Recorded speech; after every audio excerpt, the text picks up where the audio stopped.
Bonjour et bienvenue chez Frico Féminin. Frico Féminin, c'est la chaîne où les rêves professionnels et financiers des femmes prennent vie. Et aujourd'hui, on va évoquer à deux voix un sujet qui vous intéresse toutes, qui est comment faire pour commencer à investir intelligemment. Et on va le faire à deux voix avec mon invité du jour qui est Pierre-Élie. Bonjour Pierre-Élie. Bonjour Ophélie, merci pour l'invitation. Mais avant de passer à cette interview, je vous invite à vous abonner à Frico Féminin, à mettre un pouce pour soutenir cette création de contenu et à télécharger votre bonus, votre cadeau dans la description, les 6 secrets de votre liberté financière. Alors Pierre-Élie, comment est-ce que toi tu en es venu à te poser des questions sur ton rapport à l'argent et à te dire qu'il fallait que tu commences à investir intelligemment? Alors c'est venu par hasard parce que j'ai personne dans mon entourage qui était dans ce sujet, dans ce domaine. J'ai toujours personne d'ailleurs actuellement dans mon entourage qui investit, c'est assez compliqué. Moi je l'essaie un peu, bon voilà, certains de mes amis prennent exemple sur moi et commencent à s'y mettre, mais c'est assez difficile voilà, à lever les peurs. Donc moi, ben, c'est tout simplement parce que j'ai jamais vraiment appris à gérer mon argent, ni à l'école, ni mes parents. Et un jour, je me suis retrouvé en difficulté financière. Je venais de tenter de créer un business qui n'a pas fonctionné. Donc j'avais encore des dettes liées à ce business, mais sans revenu associé. Et voilà, et un jour, je me suis retrouvé à l'étranger, bloqué, en n'ayant pas l'argent pour prendre le billet d'avion pour rentrer chez moi, quoi. Donc c'est là où je me suis dit qu'il allait falloir trouver une solution un peu plus robuste et que j'ai commencé à chercher une solution alternative et à investir. Oui, alors souvent, c'est au moment d'un changement de vie ou d'un pépin qu'on se pose cette question. Pourquoi? Parce que pour la plupart, nos parents ne nous ont pas transmis d'autre éducation financière que de nous dire qu'il fallait pas qu'on dépense plus que ce qu'on gagne. Malheureusement, c'est ça, c'est le problème, c'est que souvent, voilà, on a le déclic au moment où c'est trop tard, presque limite. Du coup, quand on a un vrai souci, c'est là qu'on se pose la question. Ça serait mieux de se poser la question avant, mais bon, au moins on se la pose à un moment donné, ce qui est déjà pas mal. Alors, ce qui est bien, c'est que comme tu en témoignes et moi j'en témoigne et j'accompagne des personnes là-dessus, en fait, quelle que soit notre situation, à un moment, on peut décider de reprendre tout ça en main, de poser des petits cailloux pour en sortir, s'en sortir et mettre en place des bonnes pratiques. Parce qu'en fait, il y a des bonnes pratiques à mettre en place. Et ça commence déjà par cette première chose, qui est de revoir son rapport à l'argent, parce que pour la plupart, c'est extrêmement tabou. On ne sait pas où trouver les réponses, à part sur le web. Et c'est pour ça que la plupart, et c'est ton cas également, on s'est lancé sur le web pour diffuser cette culture, on va dire, de l'éducation financière. Parce qu'on en parle souvent dans des termes très négatifs dans la société française. Surtout, ça dépend des milieux dans lesquels on est. Tu m'as confié, toi, être plutôt issu d'un milieu modeste et ce qu'on t'a transmis, c'était par le biais de ta mère qui était plutôt, elle, on va dire, d'une culture autour du fonctionnariat et du soin, donc pas forcément des cultures. On a l'habitude de négocier et d'investir. Et c'est la première chose qui nous bloque, en fait, c'est notre environnement. Exactement. Et ma mère, en fait, qui est la personne qui m'a élevé, donc c'est elle qui m'a transmis ce que je sais, c'est-à-dire, enfin, ce que je savais avant cette date-là, c'est-à-dire rien, quoi. Et justement, il n'y a pas si longtemps, je lui ai parlé de mes investissements. Elle m'a dit, oui, mais tu sais, moi, j'étais toute seule, c'est compliqué. Enfin, voilà, elle avait plein de pensées limitantes, alors que moi, j'ai commencé, j'ai acheté tous mes premiers biens tout seul aussi, donc c'était pas du tout un problème. Mais voilà, elle était vraiment, elle avait de nombreuses pensées limitantes à ce sujet. Oui, et ça, c'est beaucoup lié à l'environnement et notamment l'environnement socio-professionnel dans lequel on est. Et je vois, moi, pour les femmes justement qui sont dans les métiers du soin ou les métiers du fonctionnariat, on a peu de personnes autour de nous qui l'ont fait, peu de femmes, peu de références pour le faire, alors qu'avec des tout petits moyens, on peut commencer à le faire, et notamment parce que à partir du moment où on a un CDI dans la fonction publique ou quelque chose qui est assimilé à la fonction publique, on peut faire valoir ce qu'on appelle l'effet levier. On en parlera après. C'est certainement ce que toi, tu as fait. Mais alors justement, en revenant sur cette question de la manière de mettre en place une stratégie et de commencer à investir intelligemment, la première des choses, c'est de penser qu'on peut le faire, c'est s'entourer des bonnes personnes, de la bonne culture financière, commencer à se former et bâtir sa stratégie, celle qui nous permet d'aller vers la vie qu'on a envie d'avoir. Oui, alors bon, c'est vrai que bon, moi j'ai commencé par l'immobilier. Je pense que c'est le mieux parce que justement grâce à l'effet de levier dont tu viens de parler. Euh, mais On a souvent, enfin, ça fait peur parce que c'est souvent des gros montants quand même si on commence par un petit appartement, une petite maison de ville, ça reste quand même des dizaines de milliers d'euros. On n'est pas habitué à dépenser ce genre de montant tous les jours, donc ça fait souvent un peu peur. Moi, en réalité, j'ai pas eu de réelle peur de me lancer. Quand j'ai pris la décision, j'y suis allé. Je me suis pas posé la question longtemps, est-ce qu'il fallait le faire, est-ce que si, et si les locataires payent pas, etc. Mais en fait, moi, c'est juste y penser. Donc, j'ai commencé à 29 ans. Mais jusqu'à là, je n'ai même pas pensé que ça pouvait se faire, que ça existait, quoi. Enfin, je savais que ça existait puisque j'étais locataire, mais je n'ai pas pensé que moi-même, je pouvais faire ça. Et puis, le jour où ça m'est venu, quand j'ai eu ce pépin financier, ben, voilà, je me suis lancé directement. Parce que tu avais déjà un tempérament d'entrepreneur et que du coup, tu avais la culture d'aller chercher des solutions plutôt que de voir tous les problèmes qui pouvaient se poser. Et ça, c'est ce que je vois aussi chez pas mal de personnes. Souvent, quand on vient du salariat, on est un peu câblé problème et je cherche la solution ailleurs. Et finalement, quand on se câble entrepreneur, il faut plutôt réfléchir à il existe un panel de solutions et d'opportunités. Il y en a une qui est faite pour moi. Et comme tu le disais, l'effet levier et le fait de notamment commencer à se constituer des solutions financières via l'immobilier, puisque l'intérêt de l'immobilier, c'est ça, c'est d'utiliser quelque part notre capacité d'emprunt, c'est ce qu'on appelle l'effet levier, et le fait que la banque nous prête de l'argent pour se constituer un premier patrimoine, c'est très intéressant et ça permet de commencer avec quasiment rien, c'est-à-dire les petits apports qui permettent de le faire. Moi-même, j'ai démarré comme ça. Et là aussi, il y a beaucoup d'idées reçues là-dessus, puisqu'en France, on est un pays de propriétaires. La plupart des personnes démarrent en achetant leur résidence principale et dans bien des cas, ce n'est pas le meilleur investissement. Mieux vaut commencer en faisant de l'immobilier locatif. Et encore, il y a différentes manières de faire de l'immobilier locatif.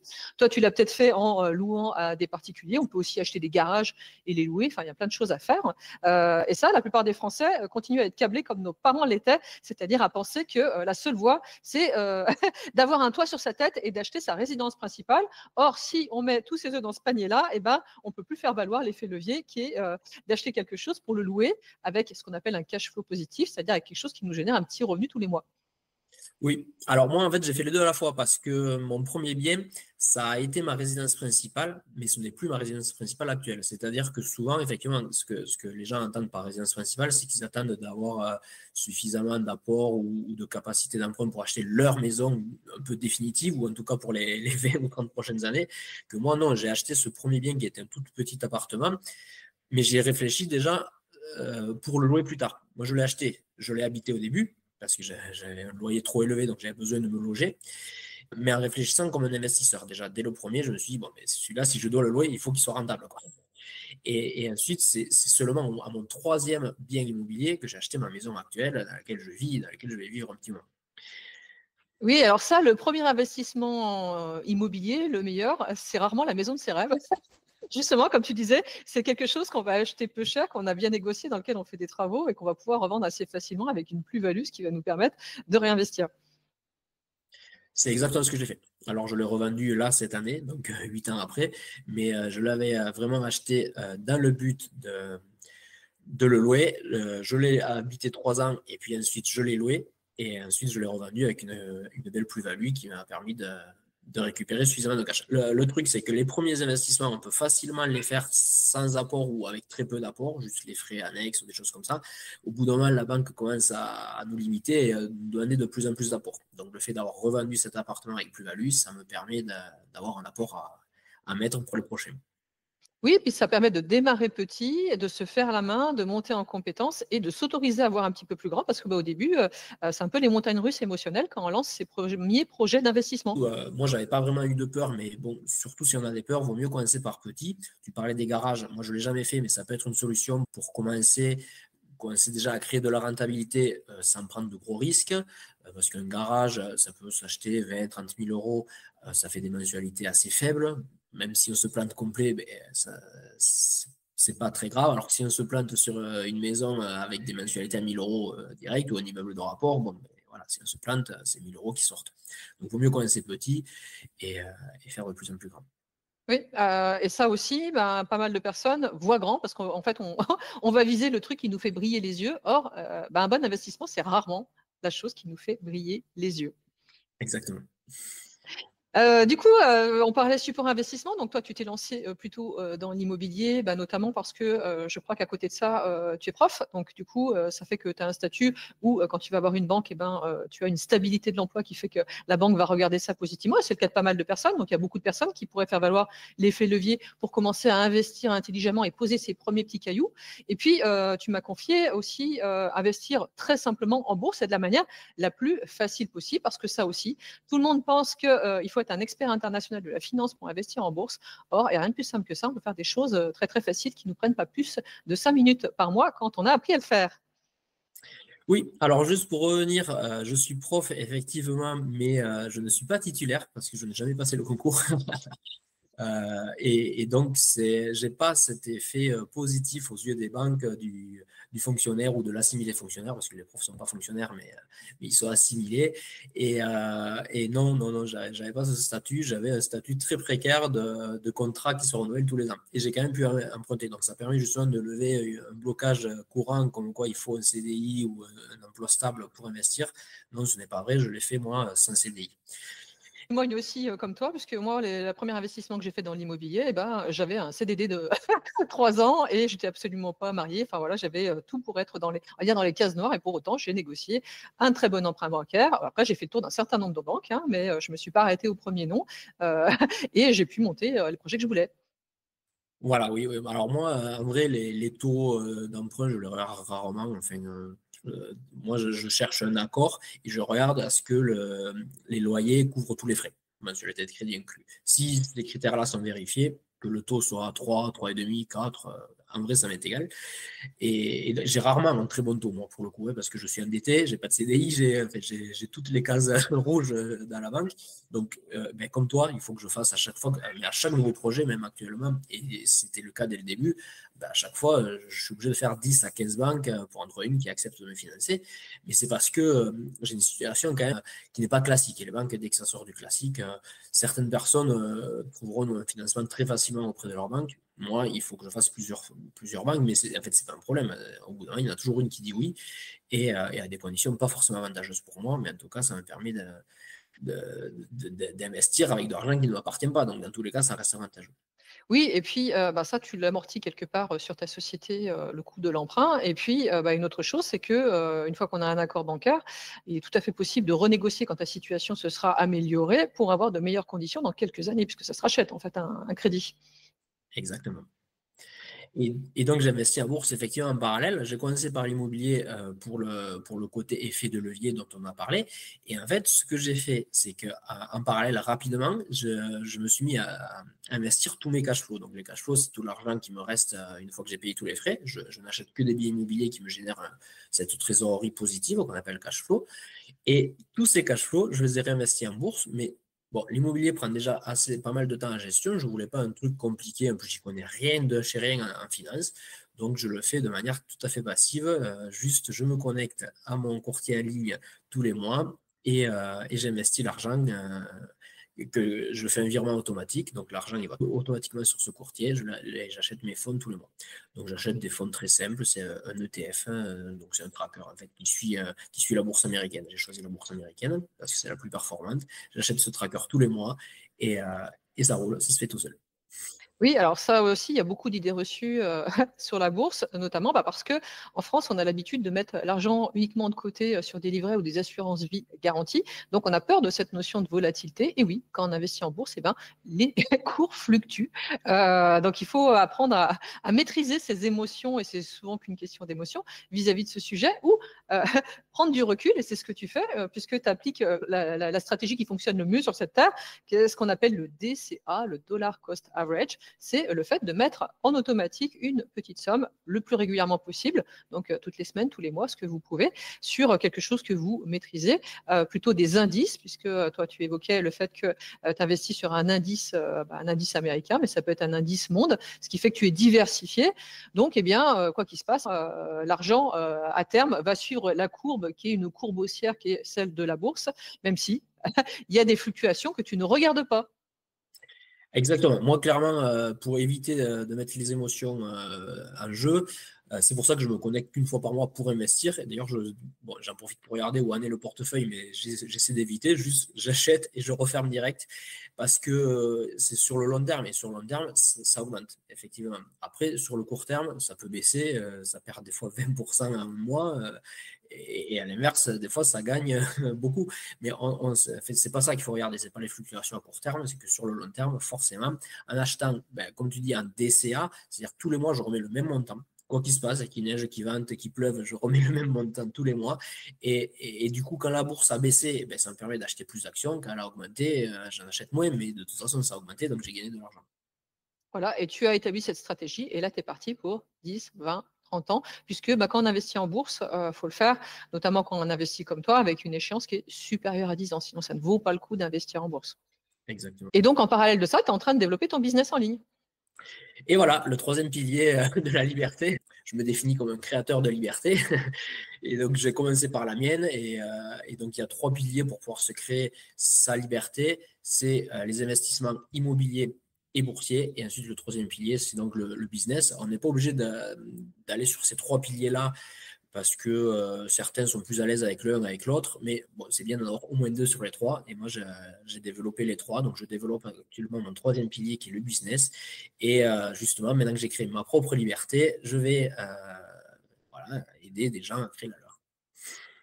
Oui, et pour beaucoup, quand on a monté un business en ligne, c'était dans l'idée de pouvoir accompagner d'autres personnes qui avaient décidé de faire à peu près le même chemin. Alors, on a évoqué justement les étapes pour se lancer dans l'investissement intelligent.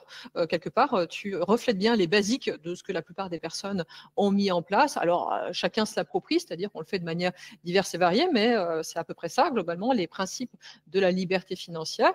Et une chose dont on peut témoigner, c'est pas une course de vitesse, mais c'est une marche de fond, c'est plutôt une randonnée au long cours, on va dire ça comme ça, la liberté financière. Et là, je vois beaucoup de fantasmes là-dessus, notamment alimentés par le web. C'est que finalement, construire sa liberté financière, on en témoigne, c'est des petits cailloux qu'on pose tous les jours et tous les mois et qui, à un moment, font qu'on est en haut d'une montagne, notre montagne. Oui, c'est vrai que c'est important de lever cette croyance parce que on voit beaucoup de marketing sur Internet, devenir rentier en 2 ans, achète 20 appartements à 6 mois. Bon, j'exagère un peu, mais bon, on a beaucoup de gens qui vendent ce genre de rêve. Non, c'est pas comme ça que ça marche. Alors l'immobilier, pour moi, c'est quand même le plus rapide parce qu'en utilisant l'effet de levier, on peut quand même en quelques années. Moi, ça fait 8 ans que j'ai commencé l'immobilier, j'ai acheté une dizaine de biens en 8 ans. Donc, c'est relativement rapide sur une vie. 8 ans, c'est quoi? C'est rien du tout. Mais bon, c'est sûr que je ne suis pas devenu rentier en 2 ans, quoi. Ça, c'est clair.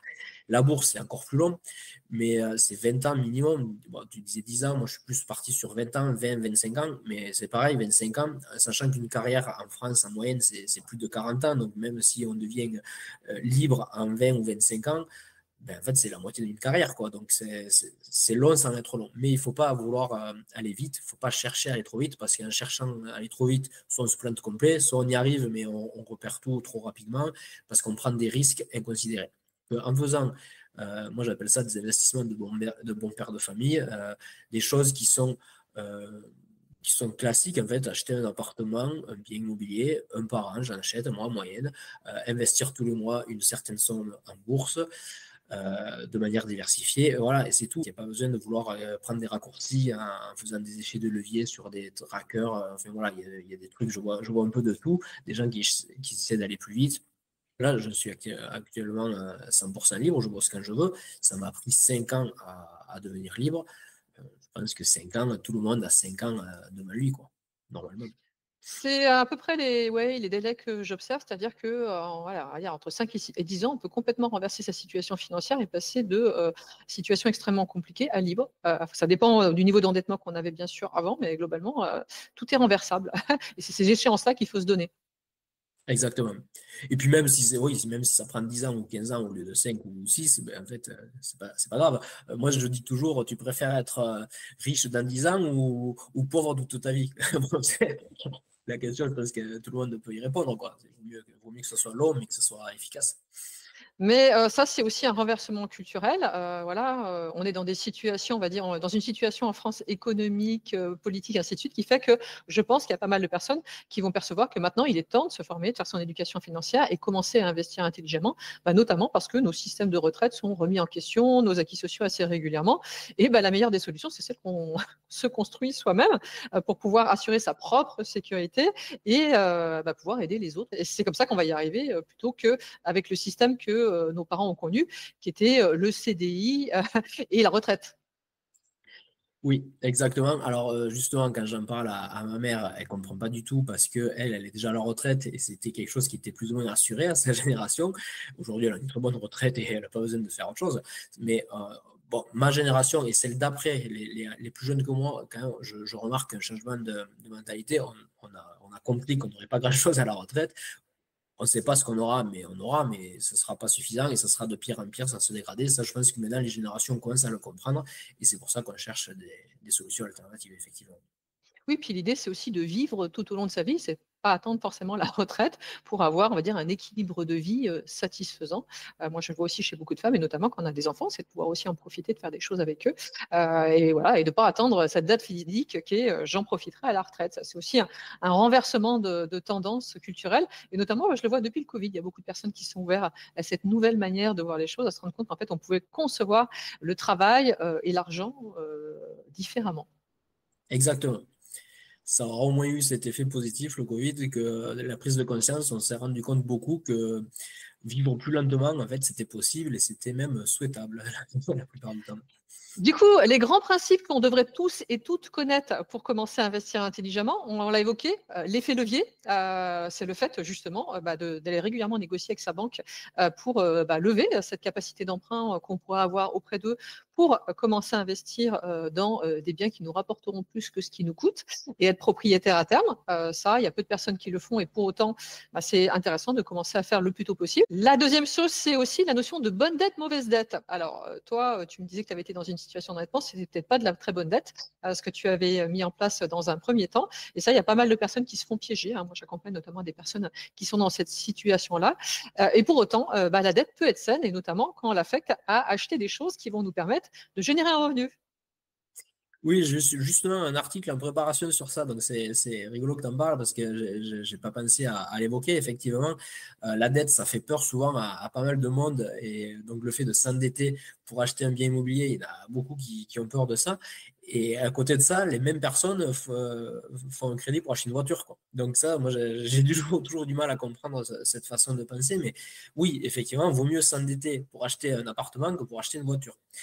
Et donc, c'est ça. Moi, j'avais effectivement des dettes. Alors, j'ai fait une dette pour une voiture à cette époque-là, quand j'étais en difficulté financière. J'avais un crédit sur une voiture. C'est l'erreur que j'ai fait, que je ne ferai plus jamais. Je n'achèterai plus jamais de voiture à crédit. À côté de ça, j'avais un crédit parce que j'avais créé un business qui n'a pas fonctionné et donc j'avais fait un crédit pour ça. Donc je continue à rembourser ce crédit alors que j'avais plus le business. Et à côté de ça, j'avais un loyer beaucoup trop élevé parce que j'avais été en couple, on payait le loyer à deux et quand on s'est séparés, j'ai gardé l'appartement. Donc je payais tout seul un appartement pour deux, quoi. Donc beaucoup, deux fois trop cher. Et donc ces trois erreurs en cumulé, c'est ça qui m'a mis dans de grosses difficultés financières. C'était effectivement que des mauvaises dettes. Bon, le loyer, c'est pas une dette, mais bon, voilà, c'est le même principe. Avoir un appartement ou une maison trop grand pour ses besoins, ben, c'est une erreur aussi. Et à l'inverse, maintenant, je suis beaucoup plus endetté qu'à l'époque, mais que pour de l'immobilier, donc qui me rapporte de l'argent, et ça, c'est de la bonne dette, effectivement. Oui, ça, c'est la dette qui fait que, à terme, en fait, tu vas être propriétaire d'un ensemble patrimonial à échéance, justement, de tes emprunts, sachant que ces emprunts, c'est tes locataires qui les remboursent. Exactement, c'est le principe. Autre principe aussi qu'on devrait tous connaître, c'est le principe des intérêts composés. Toi qui es prof de maths par ailleurs, j'aime bien dire justement que les intérêts composés, c'est le truc qui capterait l'attention des élèves si on leur expliquait ce que ça fait sur leur portefeuille. C'est le principe justement que l'argent, plutôt que de prendre des intérêts chaque mois, c'est que les intérêts se réinvestissent pour mettre en place et générer ce qu'on appelle l'effet boule de neige. C'est le principe de la petite boule de neige que vous voyez dans les cartoons. Elle commence à descendre petite et puis à la fin, vous avez un énorme truc en bas. Et c'est ça, c'est cet effet exponentiel qu'a l'argent à se multiplier tout seul quand on réinvestit les intérêts. Et ça, peu de personnes ont pris conscience de ce principe-là qui est extrêmement puissant. Oui, et moi j'ai beau être prof de maths, donc comprendre très bien au niveau mathématique comment ça marche, je n'avais pas du tout conscience de ça pendant longtemps. On comprend que ça existe sans comprendre la puissance du truc. Et quand j'ai commencé à faire des calculs, j'ai vu que c'était ultra puissant. Et en fait, je pense que c'est parce que la plupart des gens, mais tu l'as dit tout à l'heure, mettent de l'argent sur des assurances-vie, sur des livrets. Et en fait, les intérêts sont tellement faibles que les intérêts composés ne fonctionnent pas vraiment avec ce genre de support. Alors que quand on commence à avoir des 9, 10, 12% d'intérêts annuels, c'est ultra puissant. À 10%, ce qui est la base pour des paniers d'actions américaines, l'ETF que je choisis moi tout le mois, on est même plus sur du 10-12% actuellement. Sans rien rajouter d'argent frais, juste on met une somme, en 6 à 7 ans, cette somme est doublée juste avec les intérêts. Ça, faut quand même en avoir conscience. Doubler tous les 6 ans, mais doubler, c'est pas énorme, mais sauf que doubler de doubler, ça fait x4. Ça, c'est de puissance 2. Doubler de doubler de doubler, ça fait x8. Et donc, sur le long terme, c'est pour ça qu'on le dit qu'il faut faut investir sur du long terme. Sans rajouter d'argent frais, ben, en fait, on peut faire du x10 très facilement, x20 très facilement. Alors, si en plus, on fait du DCA et que tous les mois, on en remet, c'est là que c'est exponentiel. Et c'est assez frustrant parce que quand on démarre, ben, c'est surtout l'argent que nous, on remet tous les mois qui fait grossir le portefeuille. Et à la fin, même au bout de quelques années, moi, ça fait 6 ans que j'ai commencé à investir en bourse, ben, actuellement, j'ai autant avec les intérêts que ce que je rajoute tous les mois. Et en fait, après, c'est là que la bascule se fait. Maintenant, je vais arriver au moment où c'est les intérêts qui font grossir plus le portefeuille. Encore faut-il, au démarrage, accepter de mettre de l'argent sans récupérer, parce que le principe au démarrage de l'investissement, c'est souvent ça, c'est accepter d'en mettre, donc quelque part, de vivre une frustration par rapport à ses désirs de consommation pour se permettre justement d'avoir plus de liberté après. Et c'est ça, le principe de l'intérêt composé, justement, c'est de ne surtout pas récupérer les intérêts au fur et à mesure, sinon ils ne se composent pas, puisque les intérêts composés, c'est les intérêts sur les intérêts.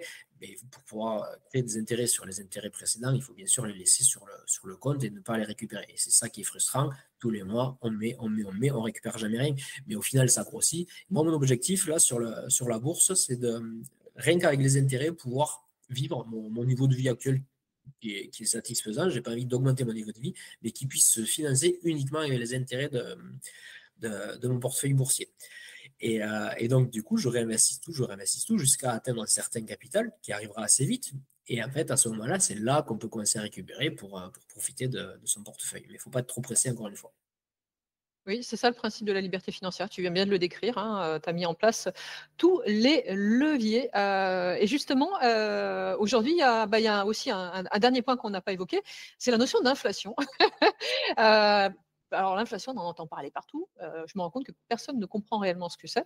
Et c'est aussi pour ça qu'il faut apprendre à investir intelligemment. Alors on parlait du système de retraite, du fait de pouvoir avoir plus de temps pour soi et pour les personnes qu'on aime et pour ce qui fait sens pour nous. Et puis il y a ce dernier point qui est la plupart des personnes n'ont absolument pas conscience que si vous placez votre argent sur un taux qui est inférieur à l'inflation réelle et ressentie, et en fait vous perdez de l'argent tous les mois. Exactement. Et d'ailleurs, j'entends beaucoup dans mon entourage des gens qui se plaignent de l'inflation, qui disent ah, c'est de plus en plus cher, comment on va faire, c'est compliqué. Et ben oui, c'est vrai que c'est un problème, mais ça existe et on ne pourra pas enlever l'inflation. L'inflation, elle existe, alors elle est plus ou moins élevée en fonction des périodes. En moyenne, c'est 2% en France sur long terme, mais bon, on avait connu il n'y a pas si longtemps des périodes où l'inflation était beaucoup plus élevée. Et donc, ça devient de plus en plus difficile d'aller faire ses courses si on n'augmente pas nos revenus. C'est pour ça que c'est important d'investir à taux supérieur. Donc, bon, voilà, 2, 3, 4% en moyenne, ça dépend des périodes, mais l'inflation, c'est ce niveau-là. Donc, il faut vraiment des supports qui rapportent beaucoup plus d'intérêt que ça. Au moins, cet intérêt-là pour couvrir l'inflation. Moi, je le dis tout le temps, si tu es à 4%, en fait, tu couvres à peine l'inflation. Donc, ça n'a aucun intérêt. Donc, il faut plus. Et donc, l'immobilier et les actions, ben, voilà, encore on y revient, c'est les deux supports sans trop de risques qui permettent de couvrir l'inflation. Il y a des supports qui couvrent encore mieux que ça, mais qui sont plus risqués. Et bien ça, la plupart des personnes pensent sécuriser leur argent en le laissant sur des comptes courants ou des livrets et elles perdent de l'argent. Donc c'est le contraire qui se produit, notamment parce qu'elles n'ont pas compris ce principe de l'inflation et qu'aujourd'hui, pour couvrir la perte de valeur de l'argent, parce que c'est de ça dont on parle, et de notre pouvoir d'achat, comme tu le disais, il faut aller chercher un retour sur investissement, on appelle ça comme ça, qui est bien supérieur au taux de l'inflation. Exactement, ça, c'est vraiment un point important à prendre conscience. Et alors, c'est pour ça aujourd'hui qu'il est plus dangereux de ne pas investir que d'investir. Et ça, c'est vraiment l'idée que j'aimerais qu'on garde à la sortie de cette interview, puisque on nous rabat aussi les oreilles depuis qu'on est tout petit à nous dire que tout investissement comporte un risque de perte en capital. Et c'est ça qui fait qu'on a peur d'y aller. Aujourd'hui, avec l'inflation et les conditions économiques qu'on connaît, ne pas investir est beaucoup plus dangereux que d'investir, puisque si vous vous formez, que vous vous faites accompagner, que vous bâtissez votre stratégie, que vous démarrez petite et que vous montez en compétences, vous allez y arriver. Oui, et en fait, j'aime bien le dire, si on le fait sans se former, un peu n'importe comment, et qu'on perd tout, au final, on fait la même chose que si on n'avait rien fait, on va finir par tout perdre quand même, puisque l'inflation ronge notre argent. Donc si on a un capital qu'on n'investisse pas, on est sûr de le perdre. Si on investit et qu'on fait n'importe quoi, on peut le perdre aussi. Mais c'est qu'une possibilité. Si on le fait correctement, on va s'enrichir. Et c'est très facile de le faire correctement. En fait, il y a juste quelques petites notions à faire attention. Donc, c'est pour ça que c'est important de se former. Et en fait, tu l'as dit aussi, commencer petit, ben, on se forme en fait sur le tas. C'est-à-dire qu'on fait des erreurs, mais comme on a commencé petit, ben, elles ne sont pas très graves. Et ces erreurs, ben, elles nous apprennent. Et les fois d'après, on ne fera pas les erreurs. Donc, on peut faire un peu plus gros. Mais oui, effectivement, investir, c'est risqué, c'est clair. Mais on a beaucoup plus de chances de gagner que de perdre. Alors que ne rien faire, on est sûr de perdre. Où est-ce qu'on te retrouve, du coup, Pierre-Élie, sur le web? Où est-ce que tu partages justement Donc, tes expériences? j'ai un blog que j'ai créé cette année sur lequel j'ai déjà écrit pas mal d'articles et sur lequel je donne du contenu gratuit pour apprendre ces sujets, tout ce que j'ai évoqué là dans l'interview et que j'ai appris moi sur le tas pour le coup. Je le distribue gratuitement sur mon blog qui s'appelle S'enrichir avec Pierre-Eli.com. Donc, s'enrichir avec Pierre tout attaché, Eli, Pierre-Eli, c'est mon prénom. J'ai pas encore de chaîne YouTube, mais elle est en création et elle s'appellera exactement pareil, S'enrichir avec Pierre-. Eh ben, je te remercie Pierre-Élie parce que ton expérience, ta vision des choses va en inspirer beaucoup. Et puis, on prouve aussi qu'il est possible, quelle que soit la situation de démarrage, la culture qu'on a, le milieu duquel on vient et les moyens qu'on souhaite injecter, de transformer. Ça donne financière, j'aime bien dire ça comme ça. Encore faut-il passer à l'action et commencer à mettre en place des petites choses. Donc, je te remercie de tous ces précieux conseils. Je vous invite justement à aller faire un tour sur le blog de Pierre-Élie, à le contacter pour bénéficier de son retour d'expérience et de ses bons conseils. Je vous dis à très bientôt sur Frico Féminin. Je vous invite à remplir le petit questionnaire dans la description de cette interview pour me faire part des prochains sujets que vous aimeriez qu'on évoque ensemble.